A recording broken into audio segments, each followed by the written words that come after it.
Ating lasapin ang sandaling ito. Luwalhati kay Don Custodio dahil sa kanyang katusuhan. At pansit sa lupa para sa mga binatang may mabubuting kalooban. Bakit naman kasi tinutulan ng Don Custodio ang ating kahilingan? Ewan, sabi ko sa iyo wala tayong mapapala. Tama na yan. Huwag na natin intindihin yan. Tapos na yan Ang mabuti pa ay magdiwang na lang tayo. Nasaan nga pala si Juanito? Lampas na siya sa oras ng ating pagkikita.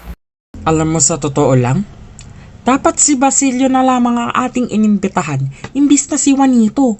Kasi isipin mo, kapag nalasing natin yan si Basilio, mapagsasalita natin siya tungkol sa isang batang nawawala at sa isang mungha.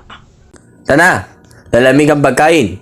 Ito, ang pansit lang ay isang sopas na mayroong mga espesyal na halo. Ihandog natin kay Don Custodio ang mga buto. Sa karangalan ni Don Custodio, ay binibigyan ko ang panukalang sopas. Ito naman ang lumpiang inchik na makintab ang labas at baboy ang loob. Ito ay handog natin kay Padre Irene. Ito naman ay ang tortang alimango na ay aalay sa mga praile dahil sa kanilang pagkakaalimango. Ito ay tatawagin nating tortang praile. Hindi ko masyado gusto ang tawag na tortang praile. Ito naman, ang pansit gisado na pagkain Pilipino nga, subalit mga insik naman ang nagluluto at kumakain. Lahat ay nakikinabang sa bayan at pamahalaan. Subalit, walang bayan pa ang sasama pa sa Pilipinas. Huwag nga kayo masyadong maingay. Maraming mata nagmamanman sa atin.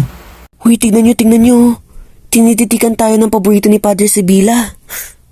Oo nga. Pero bakit siya sumakay sa sasakyan ng mag-aalahas na si Don Simon?